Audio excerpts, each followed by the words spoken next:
disturbing nonetheless.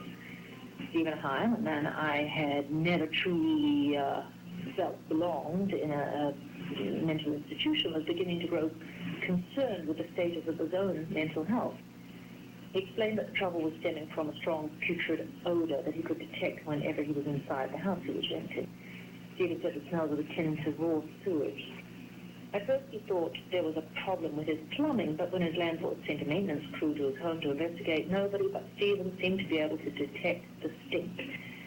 He invited the neighbours over to get a second opinion, but still the phantom stench appeared to be perceivable only to him. It had gotten far worse in recent days. The odour was now more powerful than ever, and yet no one else, no matter who he asked, seemed to smell it at all.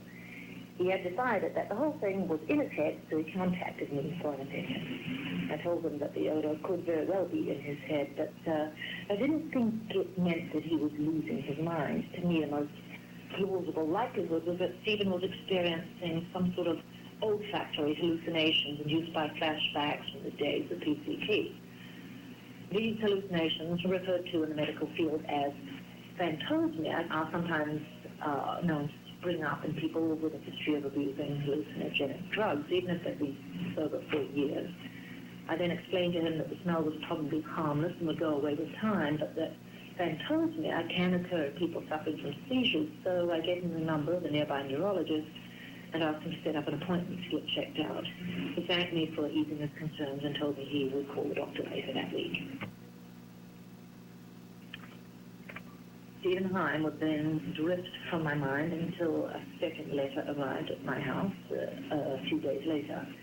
The return address was identical to Stephen's, but to my surprise it had been written by a woman named Colette, who claimed to be his fiancée. I was startled to learn that her reason for writing was to inform me that Stephen had recently committed suicide. His funeral would be held over the next weekend, and she very much hoped that I would be able to make it.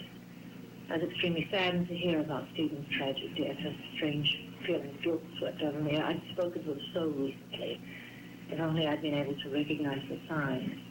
Perhaps it was the same guilt that spurred me to cancel my plans and make my way up north for the weekend to pay my respects.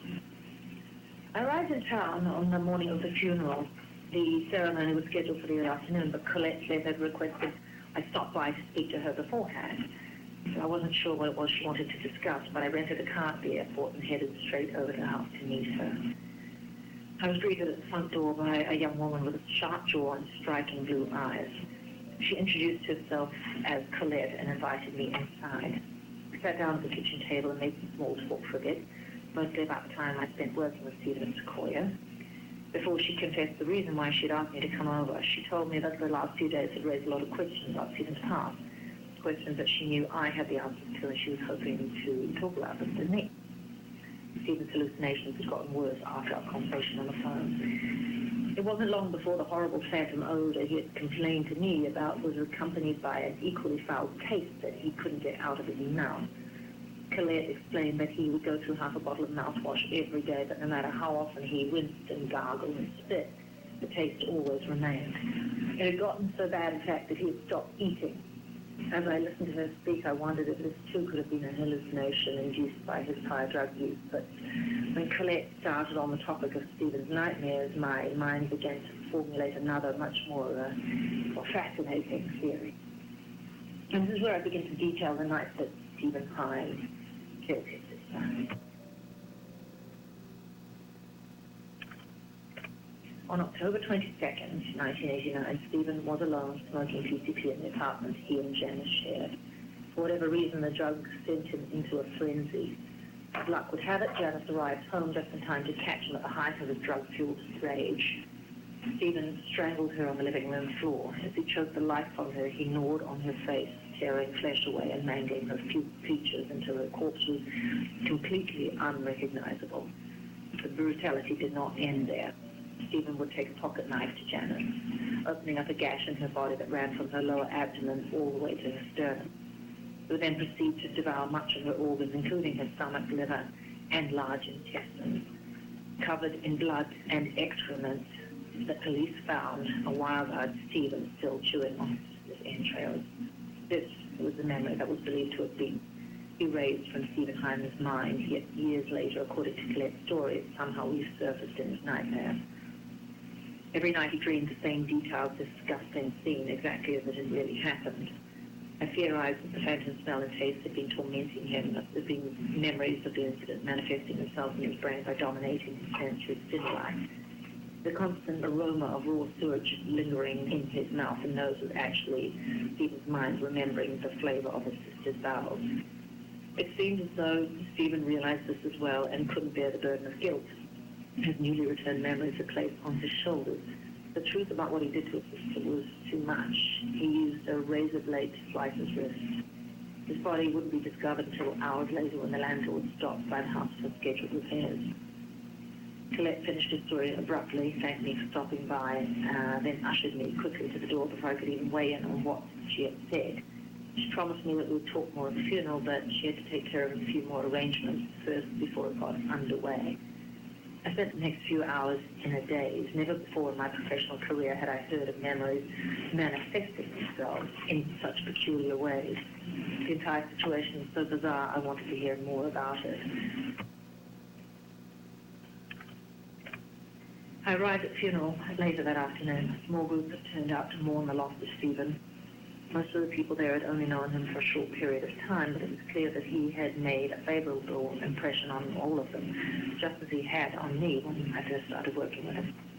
Curiously absent from the ceremony was Colette. Given her relationship with Stephen, I would have assumed that she'd been the one who would greet everybody at the door. It sounded odd that she wasn't around, but I imagine that perhaps seeing her fiancé inside a casket might have been too trying for her. I expected to catch up with her later, but even at the wake, Colette was nowhere to be seen. It was during the wake that I met Rami, the only other person who had known Stephen before he was committed. They'd been friends since they were kids, but I was surprised when Rami told me that he had been the one who organized the funeral. Again, I expected it would have been Colette, especially since she'd made it seem that way when she hurried out of the house. He asked me how I'd heard about the funeral, and I told him about the letter Stephen's fiancé had sent me after he committed suicide. My comment left him perplexed. He was certain that Stephen had never been engaged. I mentioned Colette by name, and he told me that he'd never heard of her before. Next to us was a memorial wreath that had been decorated with old photographs taken of Stephen throughout the years. One of the pictures caught my eye. The photo couldn't have been taken more than a year before Stephen was committed to Sequoia, because he was the spitting image of when I had first met him. Standing next to him was a woman with a sharp jaw and an unmistakable pair of striking blue eyes. That was Colette. She looked exactly the same in the photo she did when she greeted me at the door. I showed Rami the picture triumphantly, but he fell silent when he saw who I was talking about. I just can't tell if you're joking or not, he finally told me. But I was the one who snapped that picture you're holding. That girl's name isn't Colette, it's Janice, Stephen's sister, and that photo was taken just a few days before she was killed.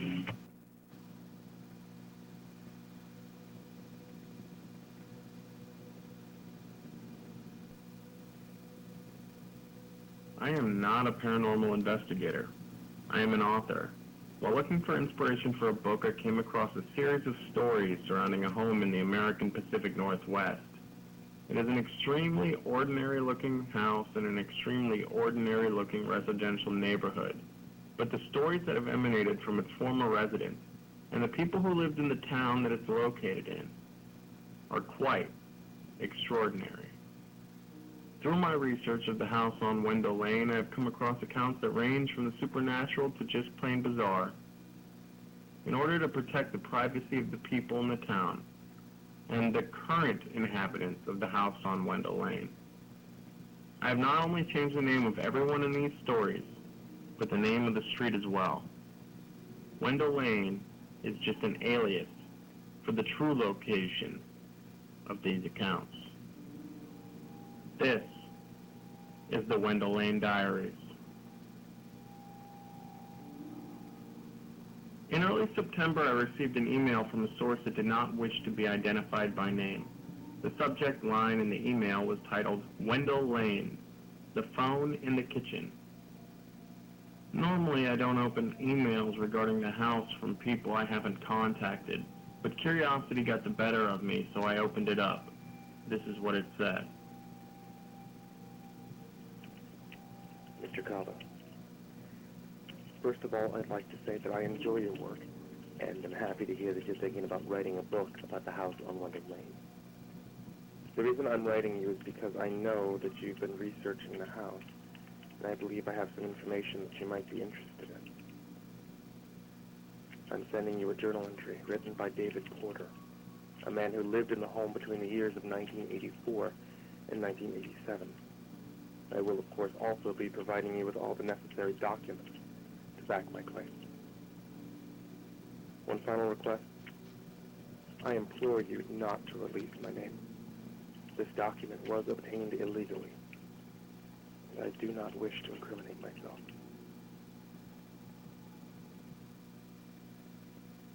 The calls would come from the phone in the kitchen. Always the phone in the kitchen.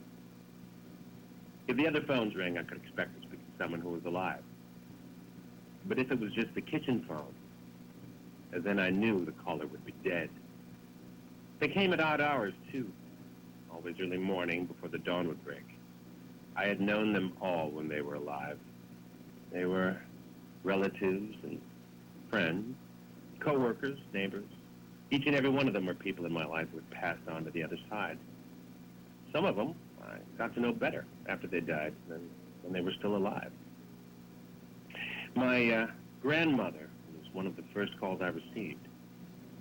She was dead before I turned 12, so the two of us had a lot of catching up to do. Nana became one of my closest confidants. I shared everything with her during our calls, all my secrets, all my hopes and aspirations. I felt blessed to have such a gift bestowed upon me. A telephone line to the afterlife. And though I couldn't dial out, it always seemed like there was someone calling me when I needed it. I was never given an explicit set of guidelines, but there seemed to be rules that all the callers followed. Never did our conversations last until daybreak. It didn't matter if I was in mid-sentence, the callers would hang up as soon as the sun started to peek out over the horizon. Never would the caller speak of the afterlife.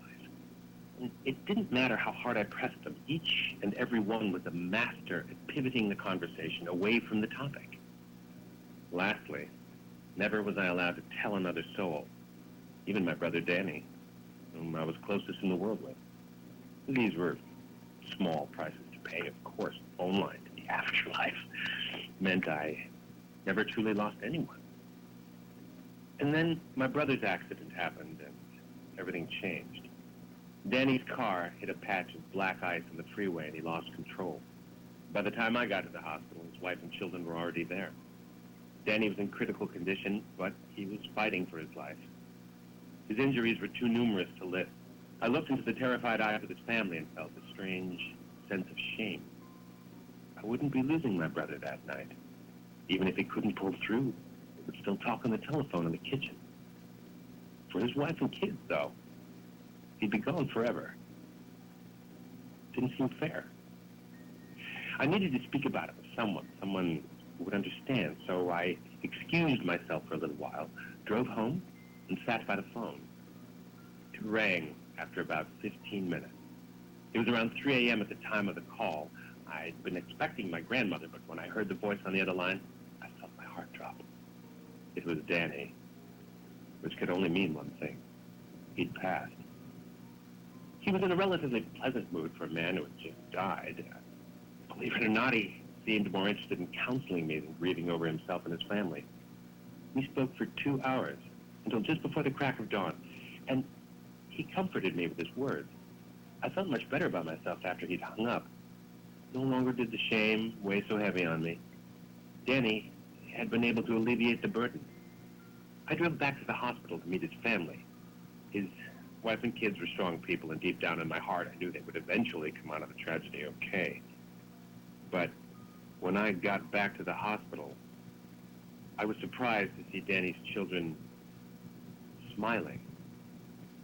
His wife was chipper, too. She said that shortly after I left, Danny had begun to recover. He was doing so well, in fact, that the doctors had already downgraded his status to fair. I was dumbfounded.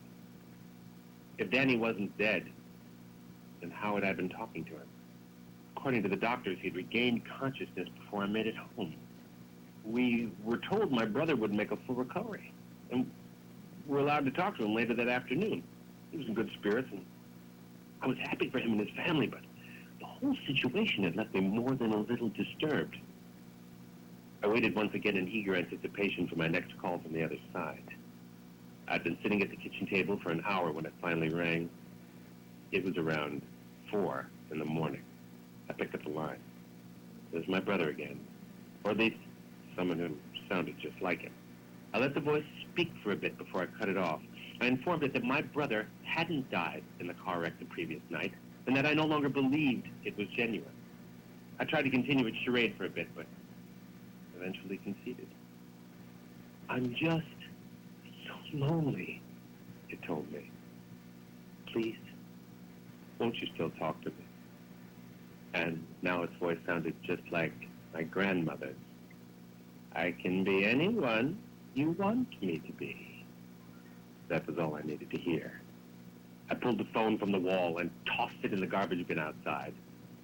Even still, it rang until daylight. I didn't dare answer it. All this time, I thought I was speaking to lost loved ones. But something had been playing me. Something that knew me very well. Something that I confided in. I wonder sometimes what I actually was speaking to on the other end of that phone line. But the more I think about all the intimate phone calls we shared, the more I believed I'd rather not know.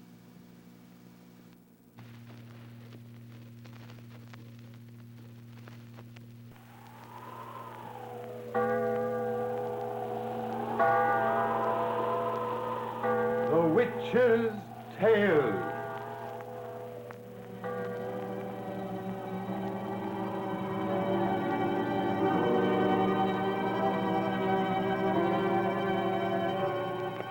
The fascination of the eerie, weird, blood-chilling tales told by old Nancy, the witch of Salem, and Satan, her wise black cat. They are waiting for you now.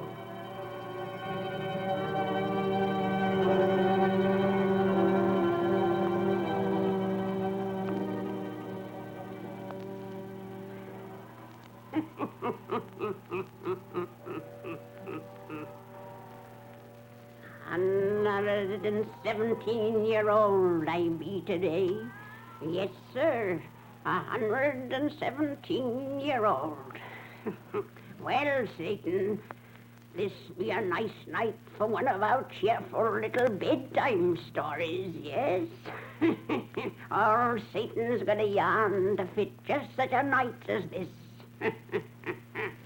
Satan, tell everyone to douse their lights. That's it. Now draw up to the fire and gaze into the embers. Gaze into 'em deep, and soon you'll see a dusty road way out in California in the year of 1852. Now down that road you'll hear a horseman riding. As he rides into our story, we'll begin. And it's what we calls 4 fingers and a thumb. 4 fingers and a thumb.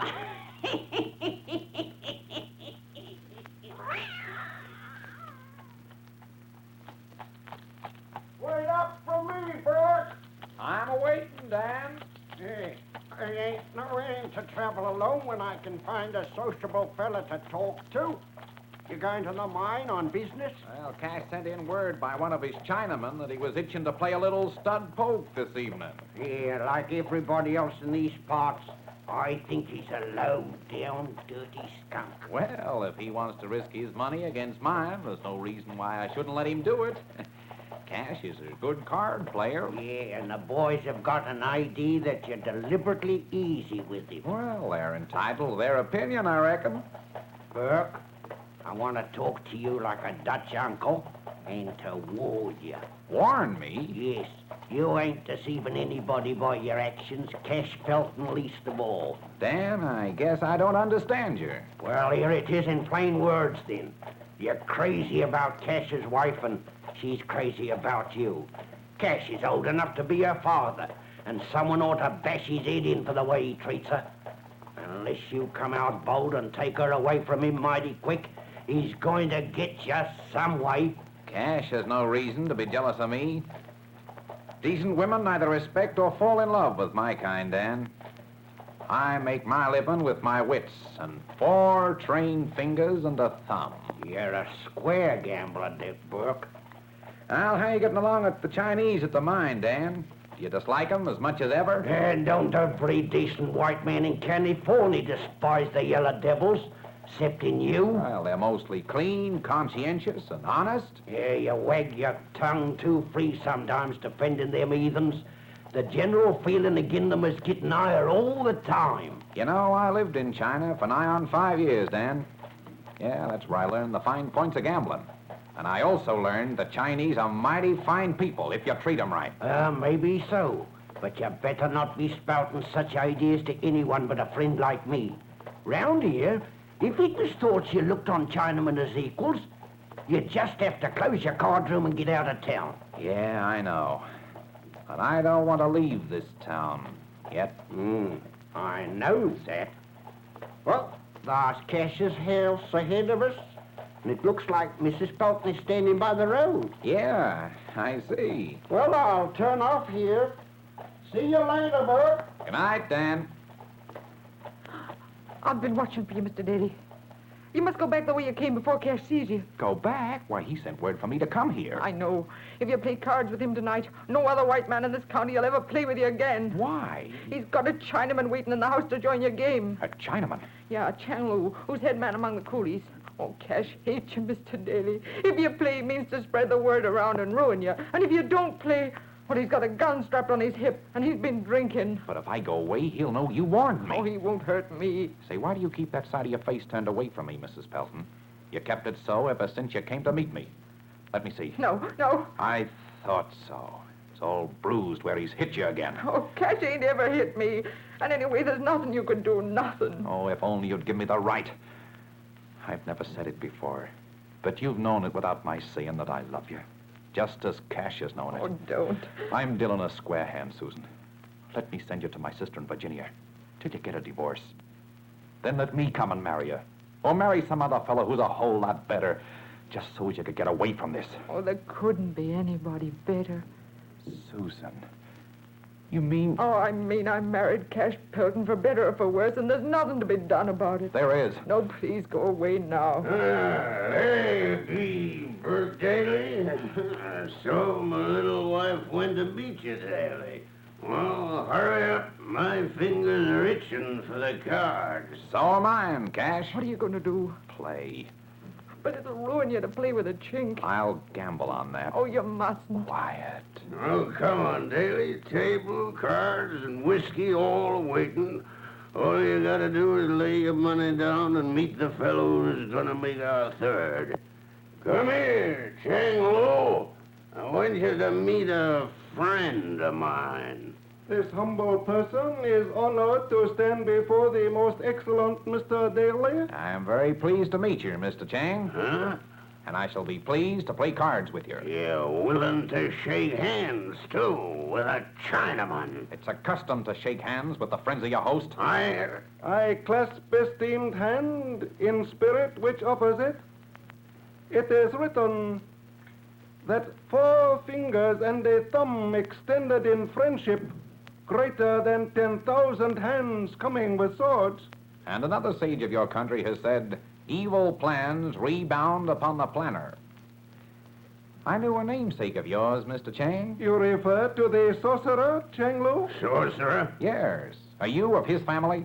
It is my privilege to honor a great man of whom you speak as revered ancestor, wise student. They say his magic powers were transmitted to his descendants. That'll make you a dangerous man to play stud poker with. Sit down. And no one around here better try any magic with these cards. 4 fingers and a thumb which deal the cards are servants of the soul. They can only do evil if evil soul commands them. That's also the case when a man's hand is doubled to hit a woman. What do you mean by that? I was just thinking. Cut for deal. So, you get out of here. Yes, Cash. I've got a hunch this is gonna be my night, Mr. Daly. Tonight, I'm out to win. We may anticipate pleasant game.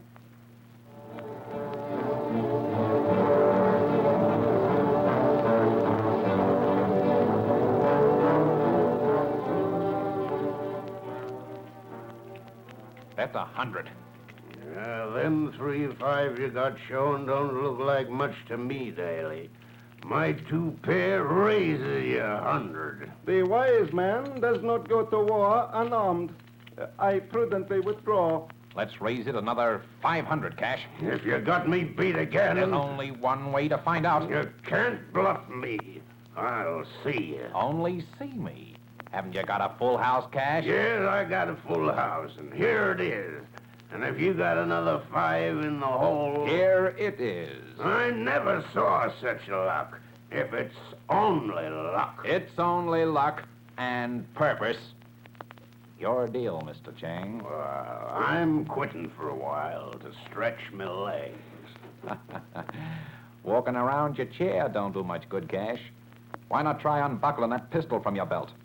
Guns in a friendly game is most unlucky to the wearers. You never mind about this gun. Oh, it doesn't bother me. It's you I'm thinking of. Well, you better just think of yourself. I'm Daly. thinking of me, too. So, bring me another bottle of whiskey. Yes, Cash.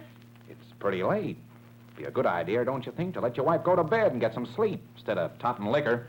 You're giving a little more advice than is wanted round here, Daly. I'm here tonight to give you only what you asked for. What do you mean by that? What do you think I mean? Here's the whiskey, Cash. I'll tell you what I think now, while she's here, to listen. Cash.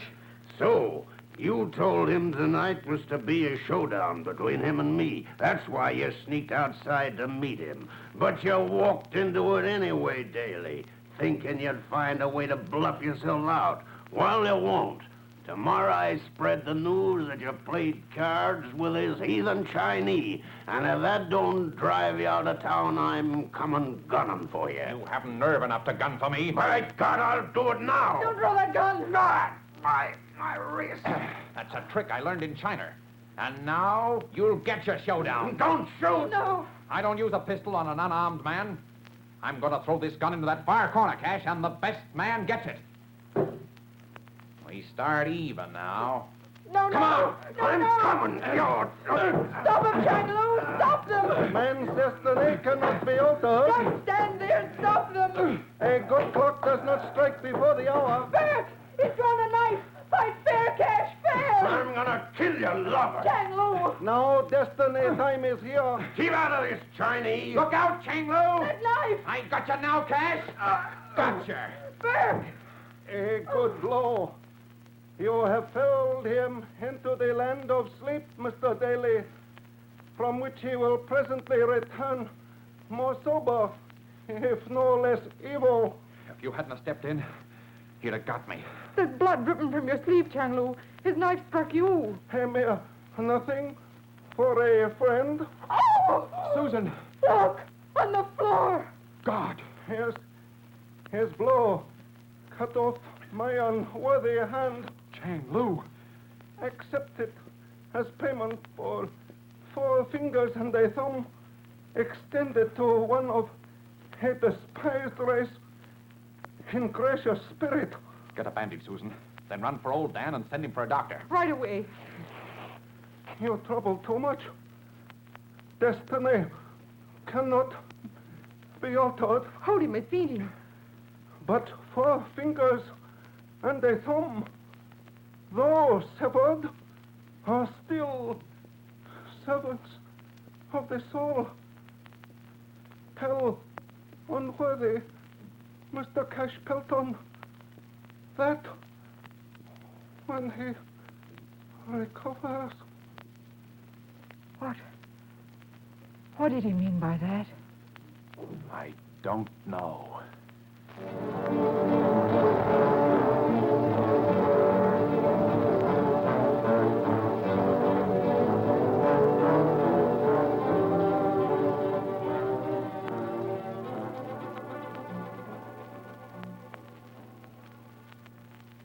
You're sure he's going to live, Burke?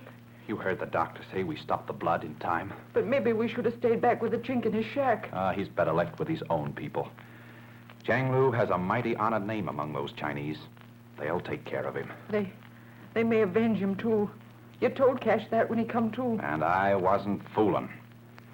They know they can't expect any justice from the law around here. You didn't tell him what Chang Lu said to tell him, though, just before he fainted away. Oh, that didn't make sense. We're almost back to your house, Sue. And your husband. If you never knew what sort of a rat he was before, you learned it tonight. Oh, you've got to let me take you to my sister in Virginia. No, Burke. Still for better or for worse, huh? Yes. Till death do us part is part of the marriage service, too. I can do something about that. Oh, don't talk that way. Ain't I seen enough fighting and blood tonight? Oh, I'm sorry. I guess I'm not the killing sort anyway. If I was, I'd have finished Cash when I took his gun away. I'm glad. That's why I really love you, Burke. Oh, Susan. Don't try to kiss me, please. As you can't kill, I can't cheat. I know. Reckon fools like us just have to wait for destiny to help us out. Or finish us altogether. When I was begging Chang Lu to stop your fighting, he talked about destiny as if he could read it. You weren't serious tonight when you said his family were magicians. Before Chang had any magic, he'd have used it to save his hand, I reckon. Of course. But he said such funny things. Here's the house. I'll take you inside. But Cash... I've got his gun and knife. Besides, he'll be too busy worrying what the Chinese are going to do with him to start anything new with me. Come on. Burke, look on that door. God, Chang Lu's severed hand. Someone's nailed it there. And that someone was me. Cash! Why did you? Step inside and I'll tell you. He's got another gun. You bet I have. Stick up your hands, Daly, and come inside, both of you. Aren't you facing trouble enough as it is, Cash? You two are gonna get me out of trouble with them Chinamen. What do you mean? First, give me that pistol you took away tonight. And hold it by the barrel. Burke. Here it is. That's fine. Now sit down. And don't worry, for I ain't gonna hurt you if you do just like I say. Before you, the doctor, and old Dan carried Chang Lu away from here, you told me plenty about what his people would like to do to me daily. But I've been thinking of a way to stop that, with your help. I don't get you. You will. I know something about Chinamen, the same as you. I know they're gamblers, and that every gambler hates a cheat.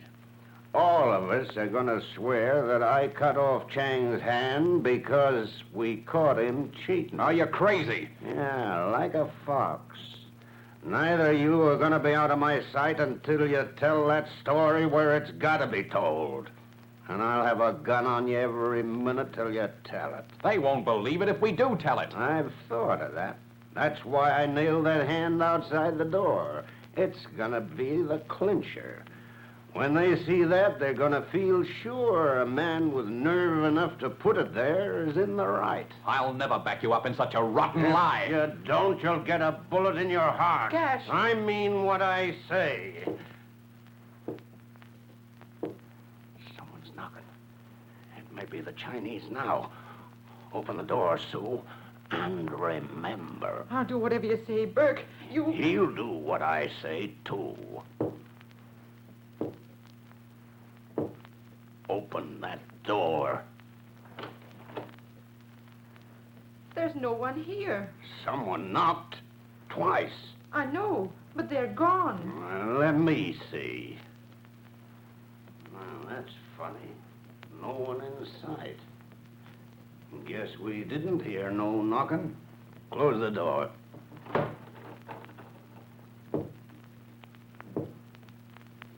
There it is again. What the... They're still no one here. But we heard it that time, sure. There's old Dan. He's the one He's who... 50 yards away. Dan, were you knocking at this door? How could I be knocking? I just come to your house to tell you that Chang Lu is dead. Dead? Chang Lu? The doctor said he'd get well. The doc was wrong. Chang came out of his faint, asked the time, then said he'd be dead in just 5 minutes. And he was. He knew when he was going to die. Yep, and his last words was a message to you, Cash. Seems he wanted to tell you that 4 fingers and a thumb are always servants of the soul. What? That knocking again. Beside me. It's that hand on the door. It's moving. Pulling loose from the nail. The thing's alive. Oh, it's dropped to the ground. It's coming towards me. It's climbing up your leg. Knock it loose. It wants to reach me throat. Ah! It's falling off. There it goes through the grass. But it'll come back again. It'll come back to kill me. 4 dead fingers on a thumb.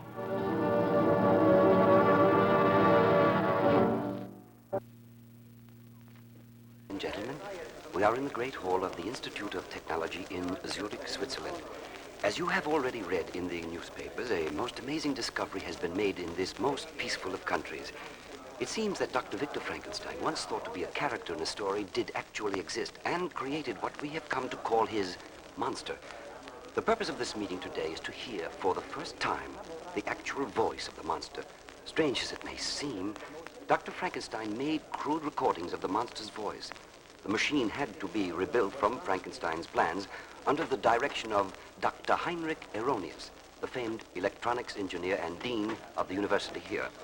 Many of the scientists who have come today are convinced that this is a hoax, but are here only because of the reputation of Dr. Erroneous. The machine stands before us on the stage. It's a huge thing looking something like a bad dream out of a science fiction story. 2 speakers are on either side of it. The recordings themselves are now being brought in. They look like oversized tape reels. A technician is now placing one on the machine, and Dr. Erroneous signals for silence. The lights are going down. The red indicator light on the machine has just gone on, and we're about to hear Frankenstein's monster speak for the first time.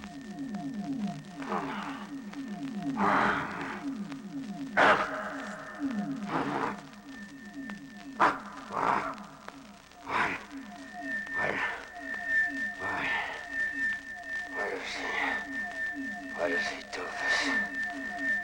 What is it that he has on his... What is that he has on my head? Why must he hurt me?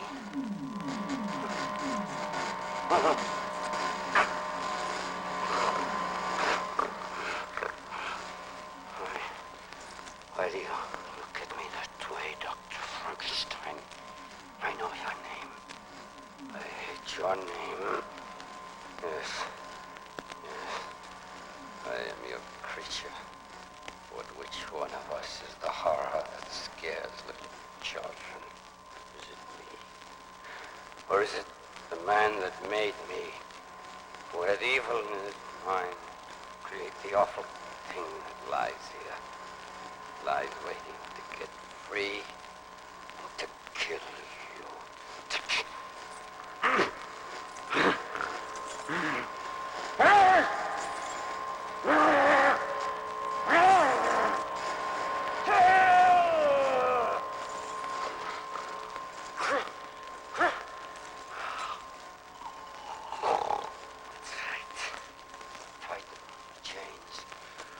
Pull the straps another notch. It'll do no good.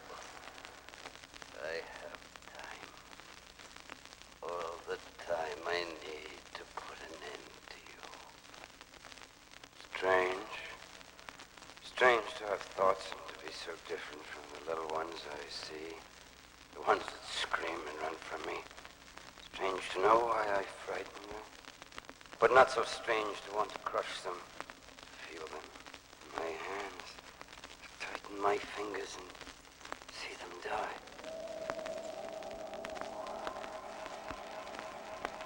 What is there about remembering? Can the little ones, the humans, Remember the night they came into the world? The monster camp? There was darkness. All black. Cold. What did he make me from? From what grave did I come? And what evil mixture was I compounded? In me the dead past of murderers comes to life. I have the strength of many men.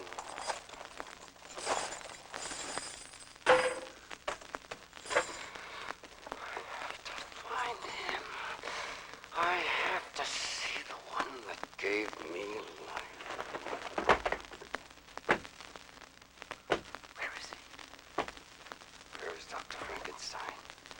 There's no place to hide. Dr. Frankenstein, no door to keep you from me. Not in here, Dr. Frankenstein.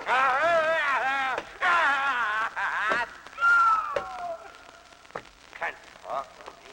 No place is far from me. Me.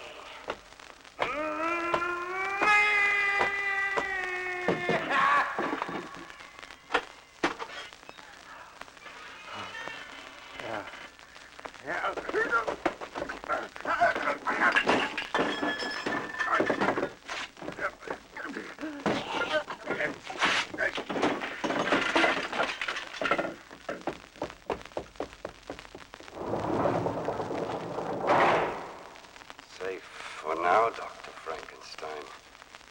But I will come for you. I am your death, Dr. Frankenstein, your master.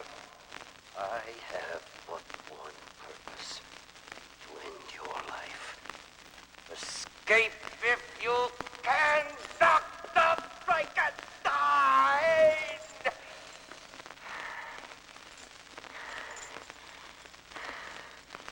What do you call your monster? You never gave me a name, but I have yours. I am called Frankenstein's monster. What a name you've added to the ghosts and the ghouls. The things that haunt and frighten. The phantoms of the mind. But I am real. See? See? It hurts. I feel. I live.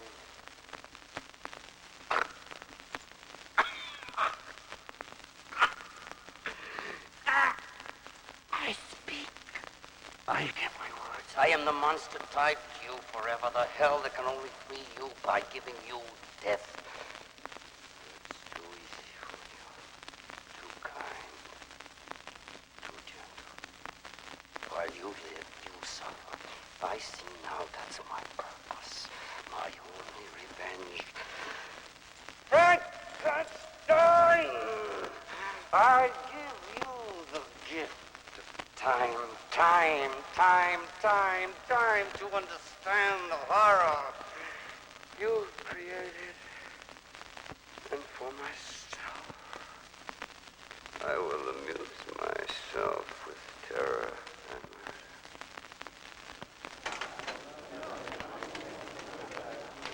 murder. That ends the first of what I can only call the tape recordings of the monster's voice. The technicians are threading another spool into the machine, and shortly we'll hear the second part of this amazing voice from the past. From the recordings, it's obvious that the monster has broken loose and is now free to rampage through the peaceful Swiss countryside. The doctor is signaling for silence. The machine started. We are now going to hear again the innermost thoughts of Dr. Frankenstein's ghastly creation. I remember that night. I left your house, Frankenstein, and fear walked in front of me to frighten mindless beasts.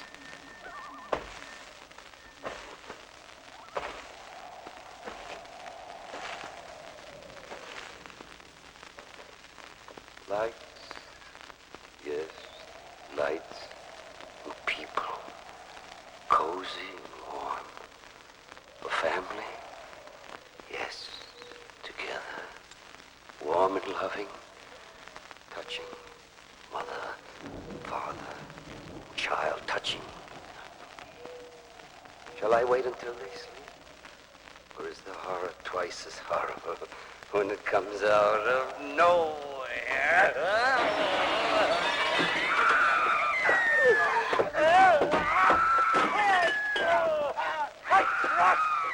I break!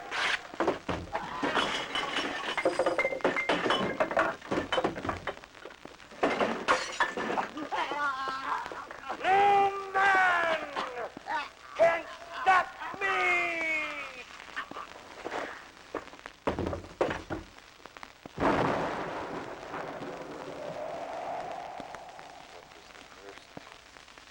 Senseless, they called it. But it wasn't. There was reason, but enough to lead them to you, Dr. Frankenstein. What glory in killing if you cannot share it?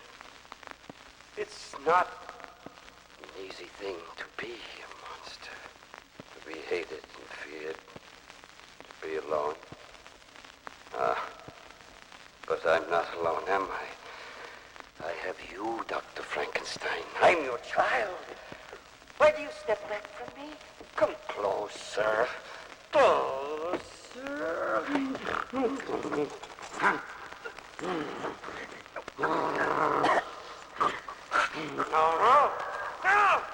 Too easy to tear you, to crush you, to tramp you into the stone floor. Not good enough for you. Too quick, too simple. You must live as I live alone.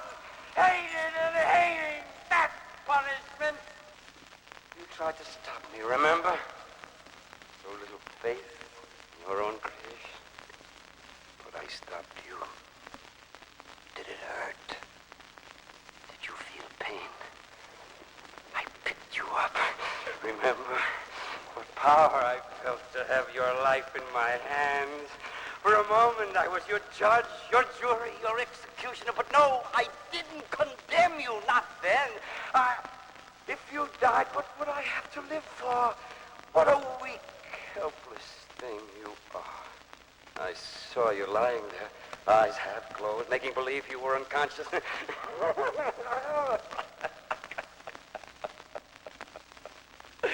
I knew you were watching, so I became your mindless monster again.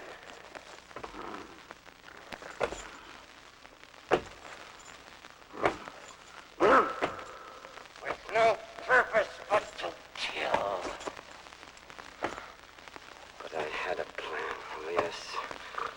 You were going to be alone as I was alone. When I finished, there will only be the two of us. And then, Dr. Frankenstein, I'll follow you to the end of the earth. And when I have you...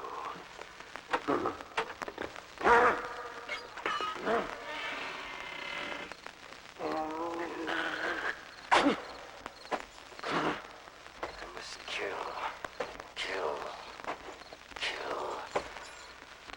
So that we can be alone, Dr. Frankenstein, I have decided that the world must be emptied of its people. I have plenty of work. That ends the second recording. There is an increasing air of uneasiness here in the hall. I notice that the lights have been turned up brightly, and the scientists seem to have taken to looking behind them. The monster's terrifying indictment of Dr. Frankenstein is being taken seriously, and there is a great deal of speculation about what is going to happen next. The tape is ready now. The lights have gone down just slightly. I must kill.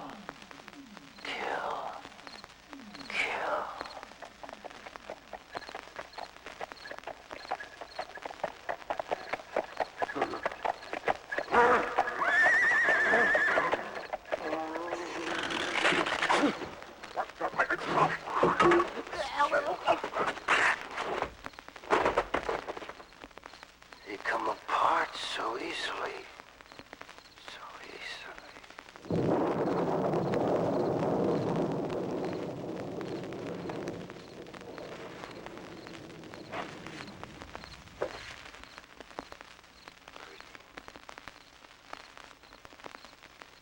if I asked her if I could come in, be warm, to talk, to have a friend? I won't hurt you.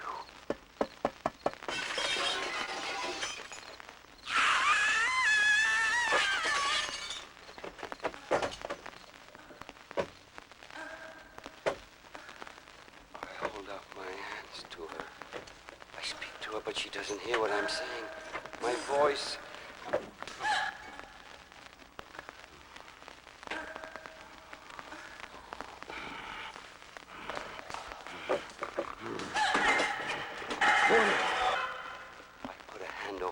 to stop the screams. I try to calm her. I stroke her head, so pretty, so soft. Can a monster love? Why couldn't she understand? I spoke to her. Look! I told her how I felt.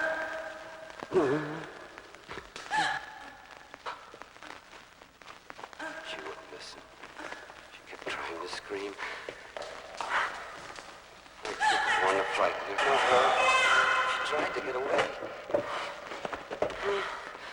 I couldn't help it. I tried to hold her.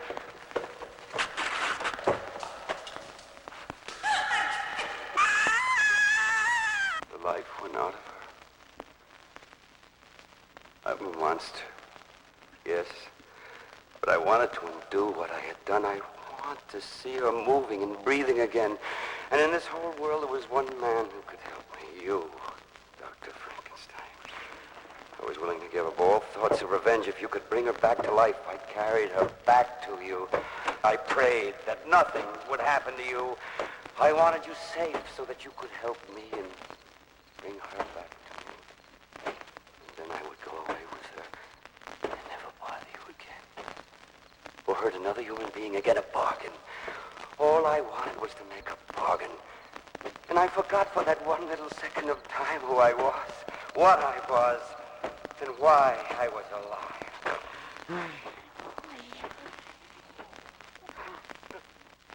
You didn't let me forget.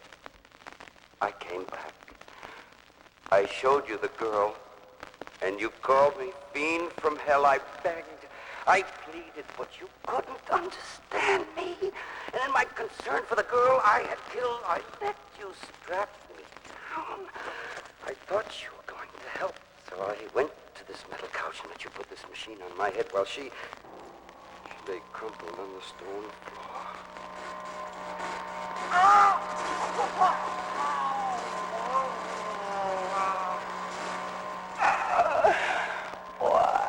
Why do you hurt me this way? What is this thing on my head? Kill me now, Frankenstein, or I'll kill you. How long must I endure this? Why do you look at me that way? That noise. Do you hear that, Frankenstein? People from the village.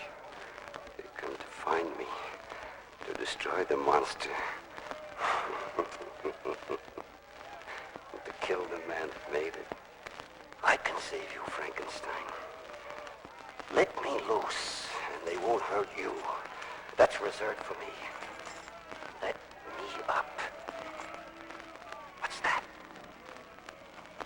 Smell that? Untie me. They're burning the house. Let me go, Frankenstein. The fire. Come back. No. No. Not alone. Come back. Frankenstein, come back. I wasn't made to die like this. Frankenstein, don't leave me to burn. Which one of us is the monster now? I will not die before you, Dr. Frankenstein.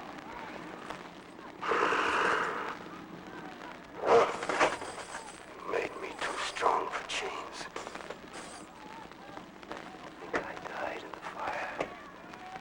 Let Dr. Frankenstein think he's rid of me. There's no place to hide from me. monster, and I'm coming for you. No matter where, no matter when. Change your name. Change your face. But I'll find you.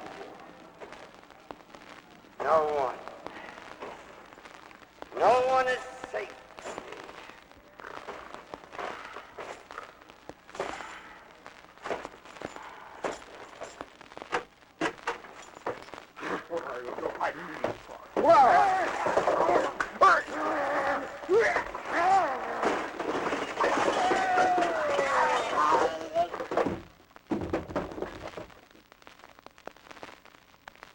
Which one of you is next?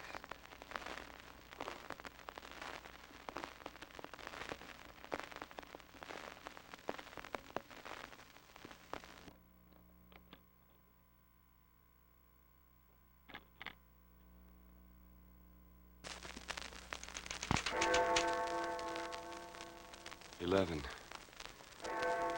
An hour left to midnight. My last hour alive. And I have to put this all down.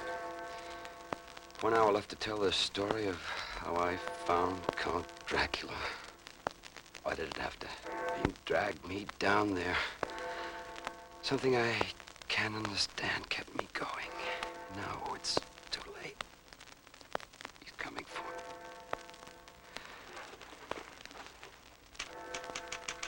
I hid myself that night in the British Museum. On the mummies and the old dead Egyptian pharaohs. And when the place was emptied of all the living, I went to that stairway.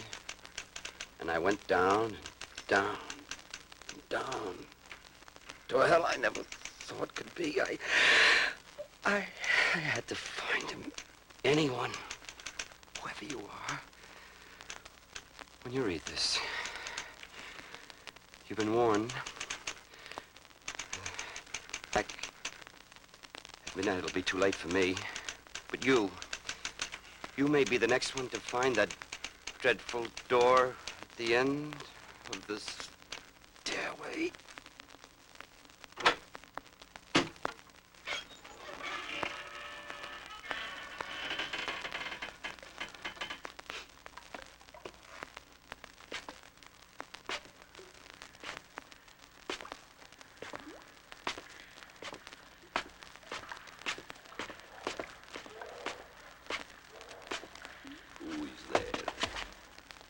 Comes to the crypt of Count Dracula, who disturbs the sleep of the vampire. Ah, it's you. You have come to see if there is such a thing as Dracula. Many men have come. None have ever returned. Come closer. Closer. Closer. Look. Look into the coffin. Such things cannot exist. But I am here, and you have eyes to see me. No, I will not harm you. Why? I have a purpose. You will tell the people who walk above the ground that Count Dracula lives. You will tell them of me and how one day I shall come for them. There are many things in the dark that are beyond the ken of human imagination. Come.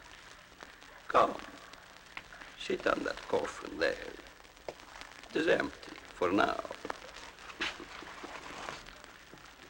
Fools. If I went into the street and said who I was, would they believe me? No. Stupidity has always been my best protection. I hear the police are looking for a prowler. What a funny thing. For fingerprints, they search. For marks on windows. The evidence I leave, little marks on the necks of my victims, they do not believe. The doctors say that they suffer from anemia. True. They all have very little blood when I am finished. human is to be our food. This is the way it has always been.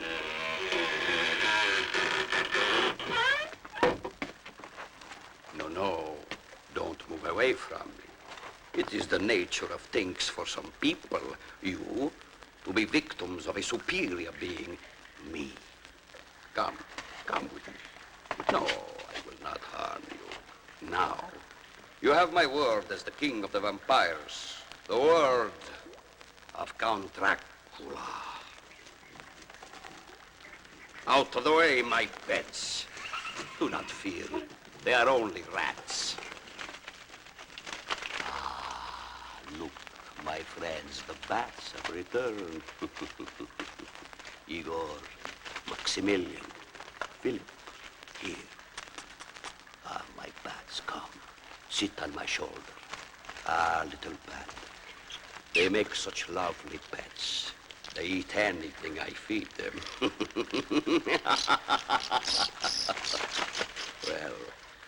Well, as I was saying, yes, how old I am and how I stay young. I will tell you the secret, which is not a secret, but a story told at midnight to frighten you.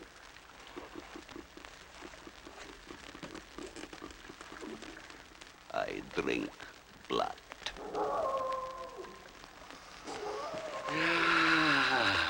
My friends, the moonlight affects the wolves. We have that in common. Peculiar thing, the moon.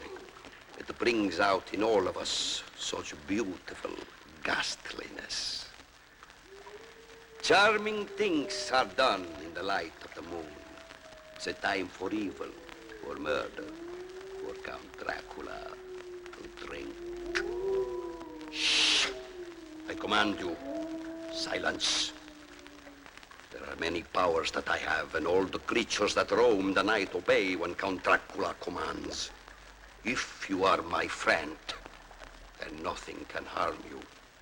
If you are my enemy, nothing can save you. Sink, my pets. Fly, my friends. Call to me, my lovely ones. Come, all of you, talk to Count Dracula. It frightens you. They will not harm you because I am your protector. But if I say the word, they will drive you mad or tear you to bits, trample you into the earth. They are harmless. Softly, dear ones, softly. Go out among men and find the food you need.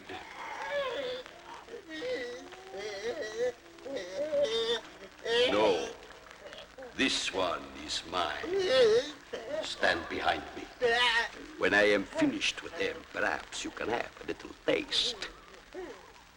He's a very greedy one. You must watch out for him. Down. Down! That is not the way we treat a guest. I apologize. It takes time to tame them. He is just new here. What is it you ask? Oh, no, my friend. That is my secret. Better ask, who was he? Perhaps you will find his name on a missing persons report. But here he is just another member of my little family. Huh? How large is the family? You will see. Come. I will take you into the darkness, and for a little time you will share a night in the life of a vampire. Hold on to me, I say. I cannot spend time with cowards, or perhaps you wish to save me a trip to the outer world. I'll consider it. Shall I drink now? You are holding to my cape tightly. I thought you would.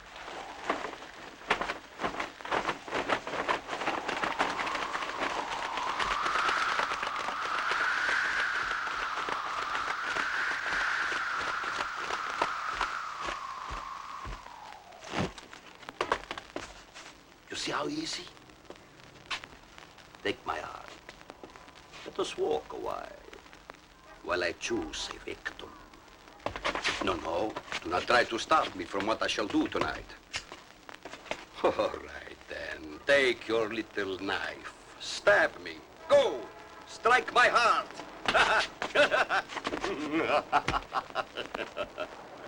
It goes right through me. But I am here, my friend. I am as real as you, but I have evil to protect me. And there is nothing more powerful. Shall we walk, then? In one of the largest cities of the world, who would think a vampire walks in their streets? Only a madman. And who can say that madmen are wrong just because they are mad? See, they don't even notice. Come, I will show you the essence of horror. There, by the lamppost, alone on the corner, that girl. You see, my friend, to be frightened in the dark is only natural. It is nothing. To be frightened in the middle of a street with thousands of people around, that is terror. Walk with me. I will show you. You see this ring I wear? To look upon it is to become helpless. Now gently, stay behind me.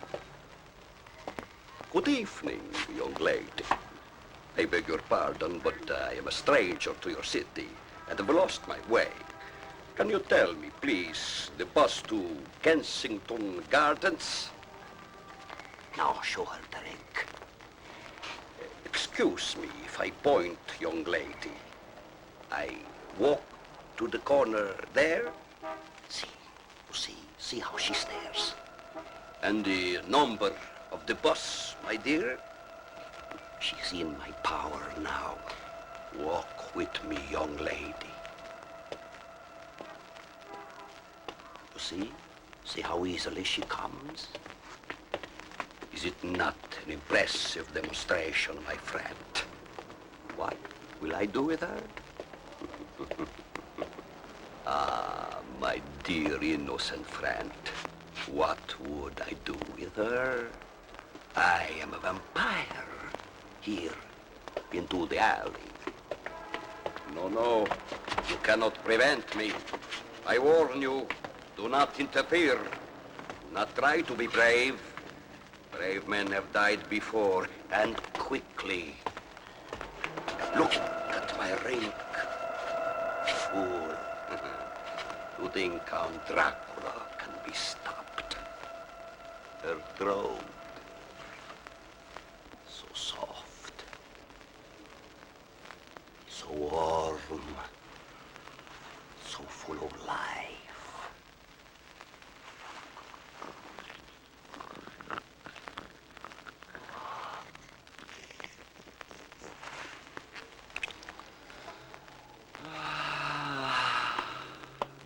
I'm renewed.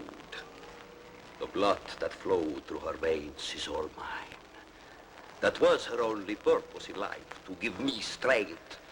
So many have gone before, so many yet to come. There is no end to time and no end to Dracula. What shall I do with the lifeless shell? Rest. Rest here forever. Count Dracula thanks you. And you, I command you, awaken. Where are you? What a clever, original remark. I will tell you where you are. You are with me, Count Dracula. Fear not. What can happen? The worst is that you will die.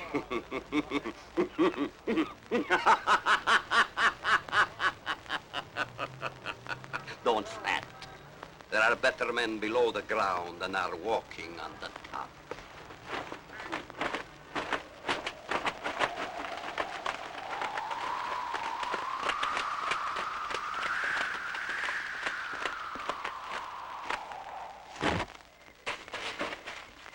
Come. You have seen a graveyard before.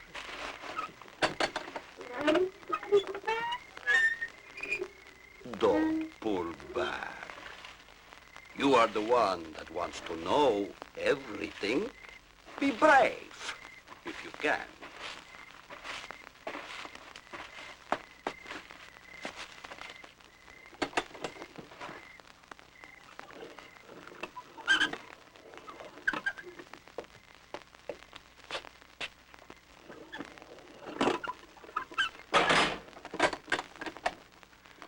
Imagine now for a moment, you are reposing in your coffin. The door of the crypt is shut, and you are alone. Eternity stretches out in front of you. You have nothing to look forward to, only the silence of the tomb. And slowly you become nothing. What is left of you is only the name on the tombstone. And in time, even that will fade. Ah, you don't like the thought? Then come further, down deeper to where the vampire is king, where the zombies and the ghosts are harmless fiends compared to what really lives. You pardon the expression, down there. Come.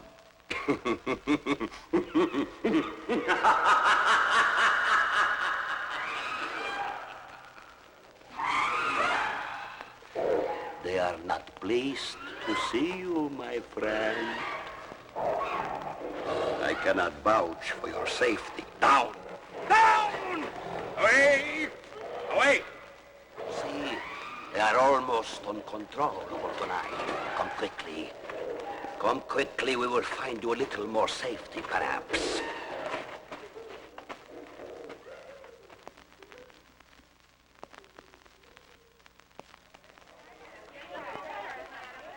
Wow, what a peaceful scene. It looks like a perfect world. Beautiful women, well-dressed men. Who are they? All vampires. Millions of them. Now, my friend, that you are here with us, why return to your foolish, useless life? Remain here. Become one of us. Oh, of course. I promised you no harm. But what is harm? Would you rather be left to the ghouls and the zombies? Hear them call you? But here, we are not so uncouth, unless it is necessary. Vampires, look to me. Here is one that will not join us. What shall we do with him? They say you should look at my rink and then remember the pretty girl in the alley? Look at my ring. What do you see there? Gaze deeply. No, do not walk away from me. There is no place to hide, my friend. Fool. How far do you think you can run from me? Fools! Fools! After him!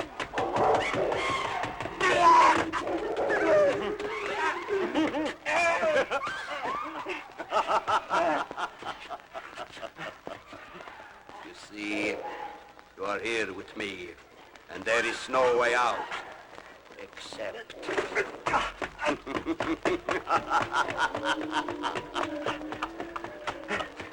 Zombies, stop him!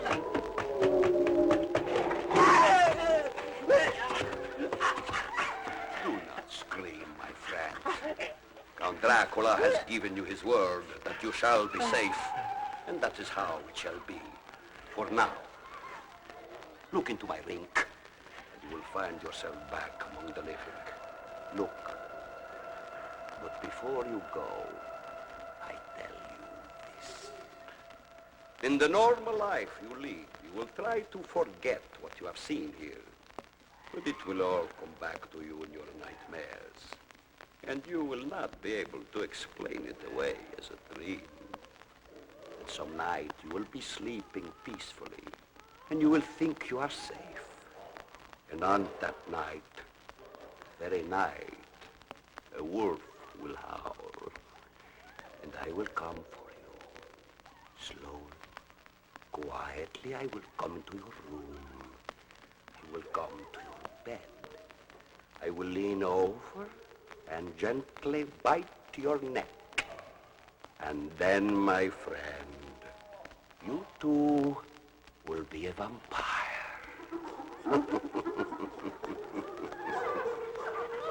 Beware. When the wolf howls, no matter where you are, Count Dracula will come for you.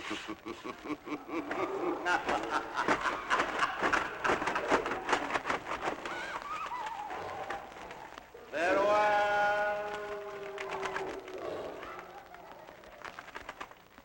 Until sun midnight.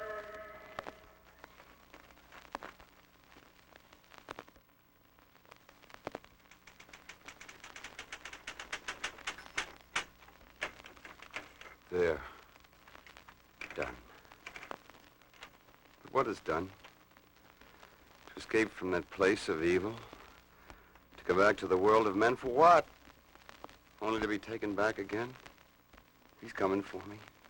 I know it. But at least I've written it all down. I can leave a warning to the world. Midnight? So soon? The wolf. The wolf.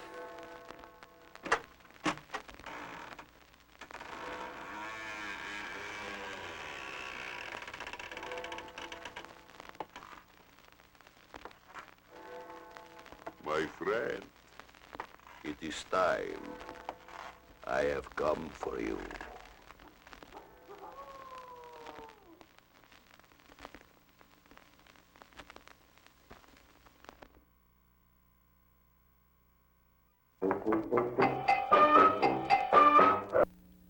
The Telltale Heart. True, nervous. Very, very dreadfully nervous I had been and am. But why will you say that I'm mad? The disease had sharpened my senses, not destroyed, not dulled them. Above all was the sense of hearing acute. I heard all things in the heaven and in the earth. I heard many things in hell. How then am I mad? Hearken and observe how healthily, how calmly I can tell you the whole story. It is impossible to say how first the idea entered my brain, but once conceived, it haunted me day and night. Object there was none, passion there was none. I loved the old man. He had never wronged me. He had never given me insult. For his gold I had no desire. I think it was his eye. Yes, it was this. One of his eyes resembled that of a vulture, a pale blue eye with a film over it. Whenever it fell upon me, my blood ran cold. And so by degrees, very gradually, I made up my mind to take the life of the old man and thus rid myself of the eye forever. Now, this is the point. You fancy me mad. Madmen know nothing. But you should have seen me. You should have seen how wisely I proceeded, with what caution, with what foresight, with what dissimulation I went to work. I was never kinder to the old man than during the whole week before I killed him. And every night, about midnight, I turned the latch of his door and opened it, oh, so gently. And then, when I had made an opening sufficient for my head, I put in a dark lantern, all closed so that no light shone out. And then I thrust in my head. Oh, you would have laughed to see how cunningly I thrust it in. I moved it slowly, very, very slowly, so that I might not disturb the old man's sleep. It took me an hour to place my whole head within the opening so far that I could see him as he lay upon his bed. Ah! Would a madman have been so wise as this? And then, when my head was well in the room, I undid the lantern cautiously. Oh, so cautiously. Cautiously, for the hinges creaked, I undid it just so much that a single thin ray fell upon the vulture eye. And this I did for 7 long nights, every night just at midnight. But I found the eye always closed, and so it was impossible to do the work. For it was not the old man who vexed me, but his evil eye. And every morning when the day broke, I went boldly into the chamber and spoke courageously to him, calling him by name in a hearty tone and inquiring how he had passed the night. So you see, he would have been a very profound old man indeed to suspect that every night, just at 12, I looked in upon him while he slept. Upon the 8th night, I was more than usually cautious in opening the door. A watcher's minute hand moves more quickly than did mine. Never before that night had I felt the extent of my own powers, of my sagacity. I could scarcely contain my feelings of triumph.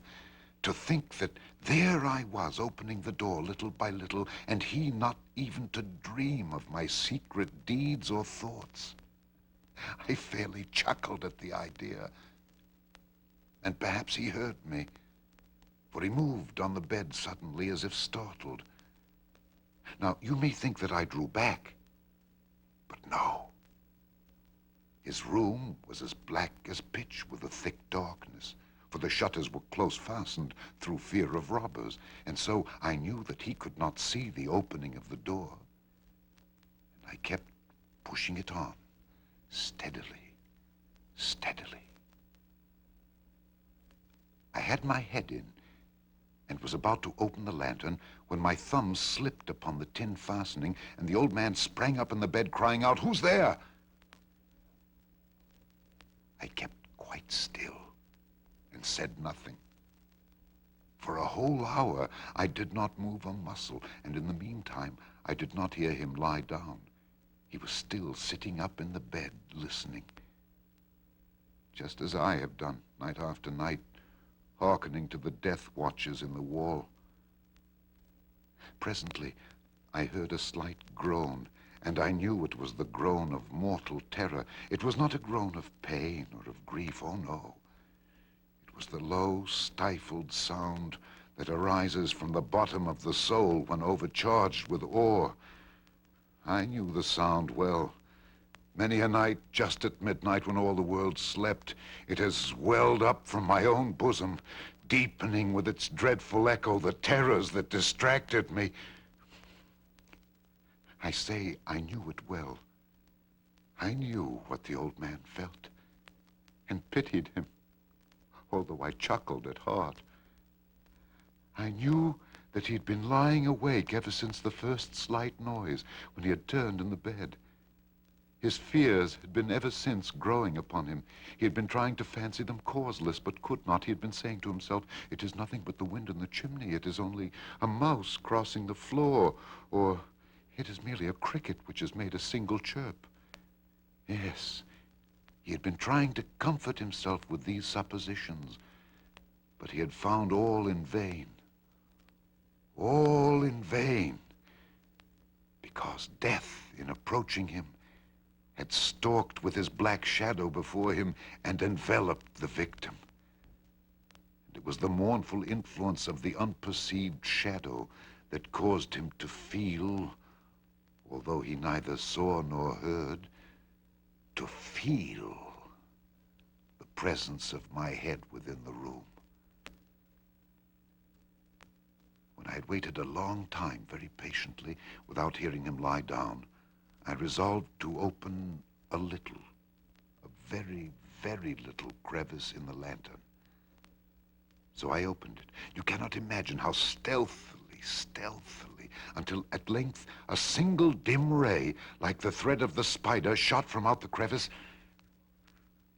and fell upon the vulture eye. It was open, wide open, and I grew furious as I gazed upon it. I saw it with perfect distinctness, all a dull blue, with a hideous veil over it that chilled the very marrow in my bones.